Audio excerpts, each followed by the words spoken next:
All right, Fastlane, the meaningless February pay-per-view that I wish WWE would completely do away with, is this coming Sunday, and we're going to take a look at last Monday night's Raw, and I'm going to give you some quick Fastlane predictions. This might be one of my worst predictions of the year. I really struggled even trying to figure out who the WWE is going to have go over in some of these matches. I've been paying a little bit less attention to things in the past few weeks just because of some personal life craziness going on. I'm extremely busy, and with WrestleMania right around the corner, I've almost mentally taking this last couple of weeks off. I should be up here with a quick Fastlane reaction commentary shortly after the pay-per-view is over. As far as the post-Fastlane Raw, I will not even be home to watch that. I'm actually taking a train up to Anaheim with a few buddies to watch the Ducks play the Red Wings, so I will not be available for Raw next week. But I plan to be home and watching the pay-per-view and live tweeting through the whole thing, so I think it'll be very interesting. Before we get into the pay-per-view, let's just talk about this past Monday night's Raw. The go-home Fastlane Raw was not that great of a show. There are a few interesting things that took place, but man, these Monday Night Raws are getting brutal because it's just filler. I just don't like the February pay-per-view. I think it's so meaningless and pointless. I wish they could just start building for Mania right now,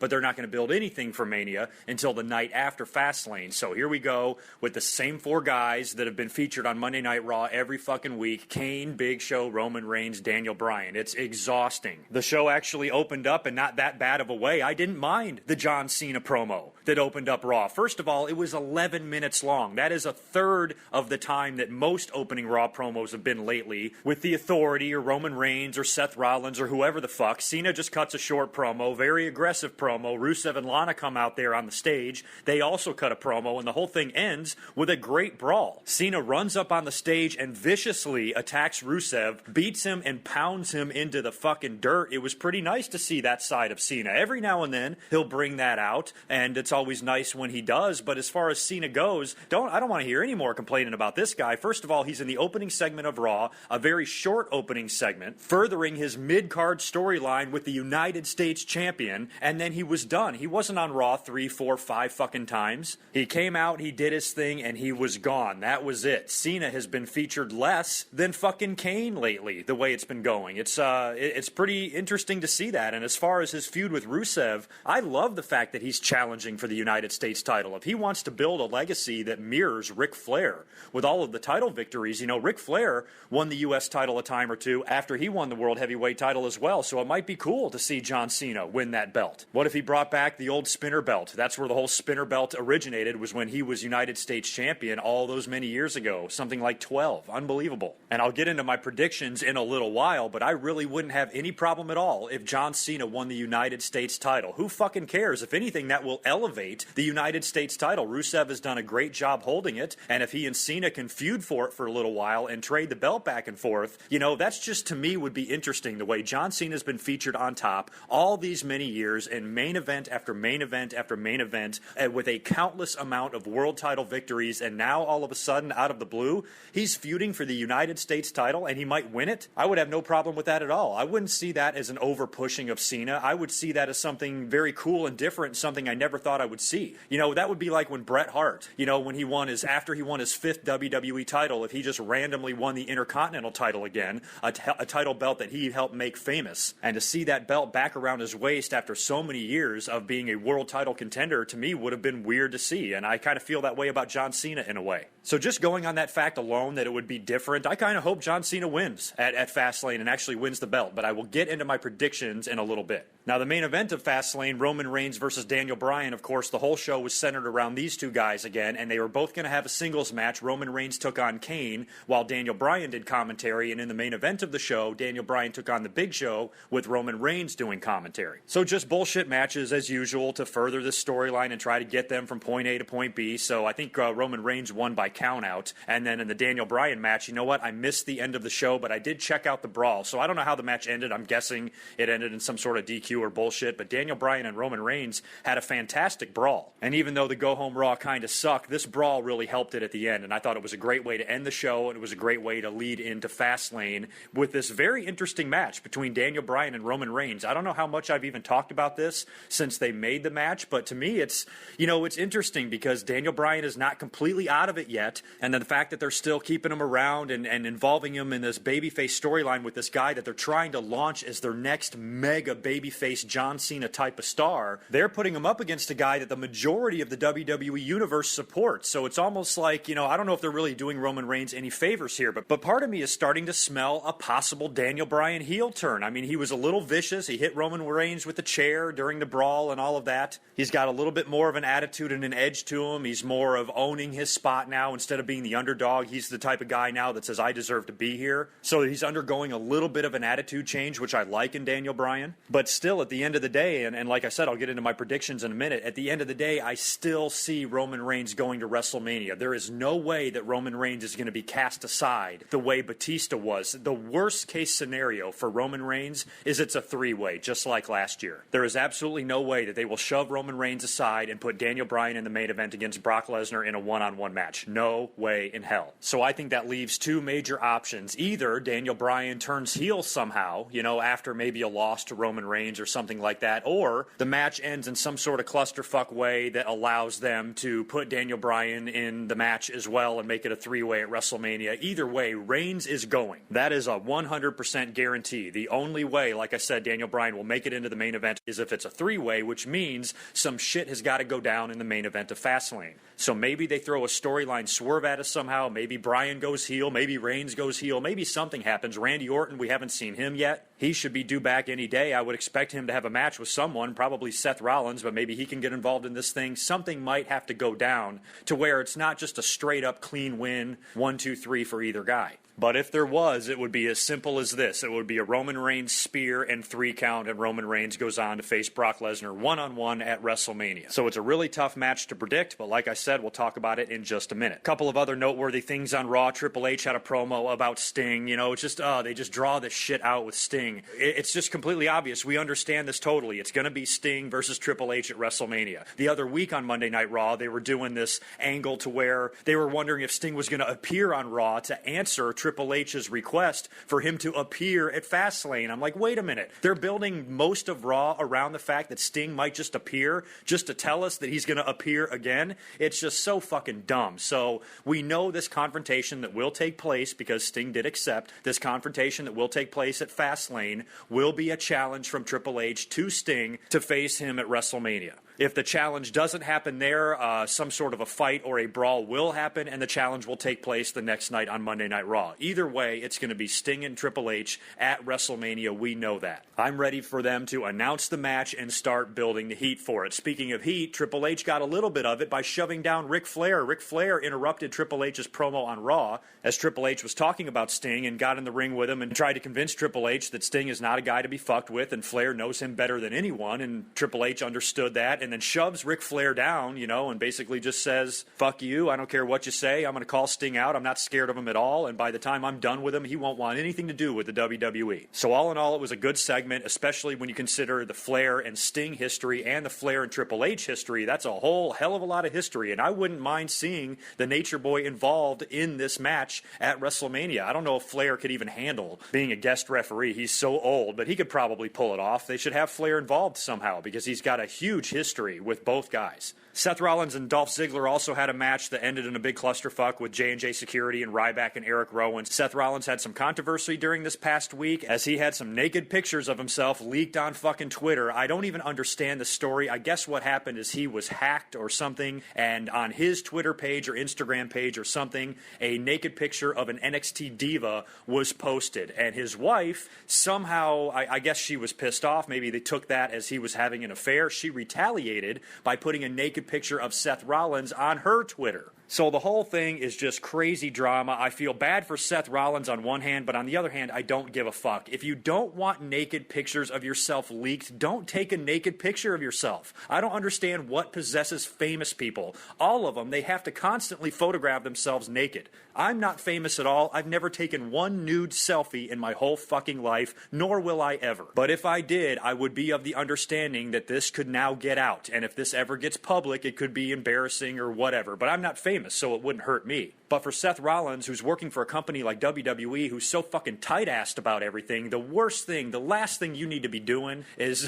taking a nude selfie. Especially when 6 days before, Triple H said that he didn't want somebody to go into the WWE Hall of Fame because they made a porno movie. So if you ask me, just don't take a naked picture of yourself. Are you that self-absorbed? Are you that vain and egotistical that you have to take a picture of yourself naked to admire? That's fucking dumb. If you don't want this shit getting out, don't take the pictures, period. And I don't feel sorry for Seth Rollins at all. I hope he doesn't get punished too severely. It looks like he will not be. I think most people understand that it was a horribly embarrassing situation, and they probably feel bad for him. And hopefully, because of his status and how great of a performer he is and how much the WWE likes him, that will protect him a little bit, and hopefully he can just carry on his career and put this behind him. I am curious, though, if there was something going on between him and that NXT diva that was posted naked on his Twitter. I don't think that that's necessarily proof of that. If his Twitter was hacked, they could have put a picture of any naked person up there. It wouldn't have mattered. So the wife got pissed, and she retaliated. I don't know if she overreacted. I don't know if she, had a reason to retaliate. I don't know what the story is, but it sounds like drama in Seth Rollins' personal life to me. And you guys all saw the angles with the Rhodes family and the primetime players. Looks like they might be reuniting, and the Miz and Mizdow finally breaking up. Miz being a prick out there to Damian Mizdow, costing him a match. There was some hilarious shit involving Dean Ambrose where he read the news wearing a suit, and he came out there and he forced Wade Barrett to sign the contract for the Intercontinental title match at Fastlane. And I was cracking up when Ambrose was tying Bad News Barrett's hands together,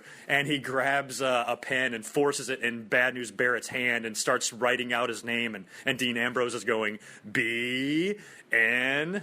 To me, I was just laughing my ass off. I love fucking Dean Ambrose. He is the one bright spot in Raw every week, because even if it's scripted or not, he's too funny. I don't even think he knows how fucking funny he is. Moving on to Fastlane now, as I am running out of time. I have got to get out of here, but I will blow through these predictions because I'm kind of half-assing these. I have no idea how these are going to turn out. The last pay-per-view I predicted I did very well in. I think I got every match right except for one. This one I'm completely pulling out of my ass totally. So here we go. Let's start with the main event, Roman Reigns versus Daniel Bryan. Like I talked about earlier, they could go in a million different directions with this if they wanted, or they could go simple. At the end of the day, I see Roman Reigns getting his hand raised. I can go through my reasons why or why not, but there's going to be enough of that going on for WrestleMania 31. They could go in a million different directions, like I said, storyline-wise, and how to book this match, but the end result, when the dust settles, Reigns is the man. John Cena versus Rusev. This is a tough one. Like I said earlier, I really want John Cena to win the U.S. title, just because I think it would be cool.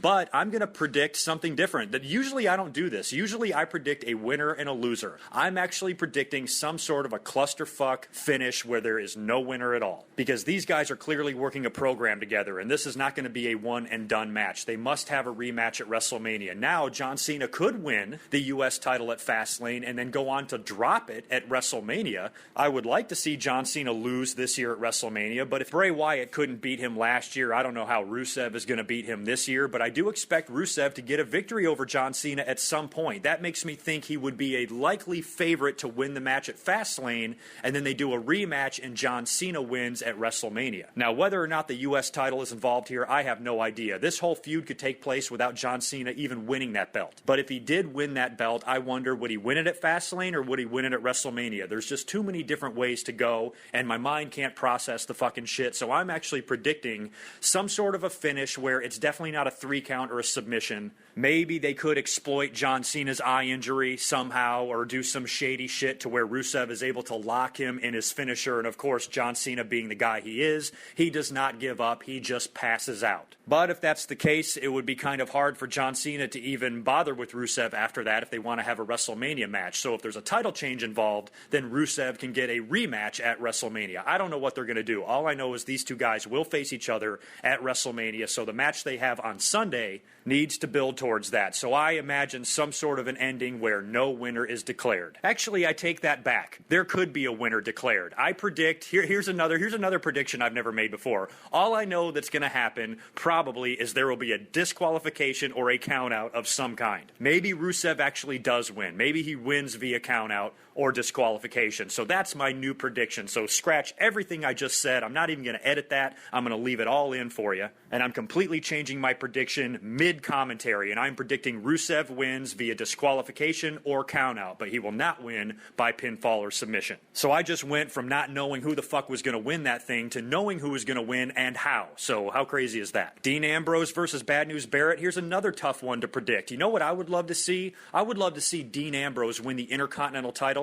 at WrestleMania. That would be great. But considering Dean Ambrose's horrible pay-per-view record, ever since the Shield broke up, he is so desperate for a victory. So if he were to fall short at Fastlane in any way, shape, or form to Bad News Barrett, I think that would hurt Dean Ambrose, and I think he needs a victory victory now. So I'm predicting Dean Ambrose to win the Intercontinental title. He will probably have a rematch with Bad News Barrett on Raw leading up to WrestleMania, and then the WrestleMania Intercontinental title match will probably be a fucking four-way or something like that. So Ambrose finally gets his moment as a babyface and wins a major title. The Usos are taking on Tyson Kidd and Cesaro. I'm all for Tyson Kidd and Cesaro teaming up. I hope the team is successful. They've got some drama going on right now with Natty, and anything involving Total Divas, I absolutely fucking hate. I don't think it's Cesaro and Kidd's time. To me, they haven't been together long enough. I'm all for them building some momentum, making an actual team out of themselves, maybe even developing a gimmick or something like that, but I don't think it's their time yet, so I'm going to predict the Usos to retain the tag team titles. Nikki Bella's defending the title against Paige. I don't know. I loved that little outfit Paige wrestled in on Raw. Holy shit. So between these two hot bitches, I don't know. You guys know how I love Nikki. I can't go against her. She's Divas champion right now.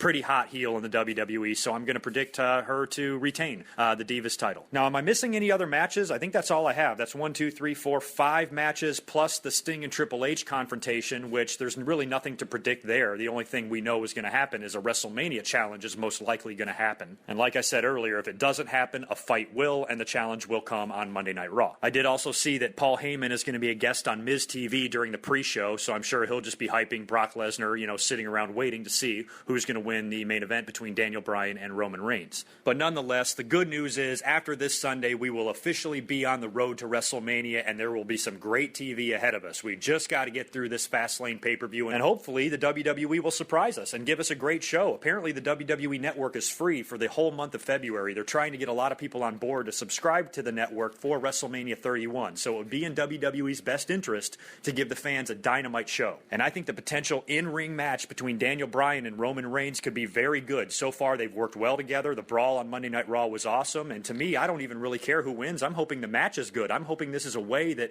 the WWE fans and universe can maybe get behind Roman Reigns a little bit more if he and Daniel Bryan can tear the house down in the main event. I'm excited to see the two of them work together because all they've been doing with Roman Reigns is putting him in the ring with the Big Show ever since he turned babyface, and that gets so old and so boring, for him to wrestle Big Show and Kane every week. You put him in the ring with a guy like Daniel Bryan, who's capable of having a 5-star match in his sleep. It can mean only good things, for the potential match of Roman Reigns and Daniel Bryan. So I'm excited for the main event, and I am counting on these guys to tear the house down. And the WWE, I'm sure they're going to be taking notice because I don't know what their feelings are. Surely, they've got to be freaking out because the main event of WrestleMania 31 could be potentially disastrous if they do something wrong. And even though the fans, I don't believe, hate Roman Reigns as bad as they did on the day of the Royal Rumble, he is still not over yet, and he is still not connecting, and it's still not there. So if they're going to try to launch him the way they launched Daniel Bryan last year, he's going to get booed out of the building at WrestleMania 31. So there's a lot of unanswered questions, and I'm very interested to see how all of this plays out. Let me know what you think in the comments below. I will be here on Sunday watching the pay-per-view live, tweeting with all of you, so please feel free to join me at Good Mike Work, and we'll have a lot of fun together, and I will hopefully, like I said, be up right after the pay-per-view with a reaction video. So until next time,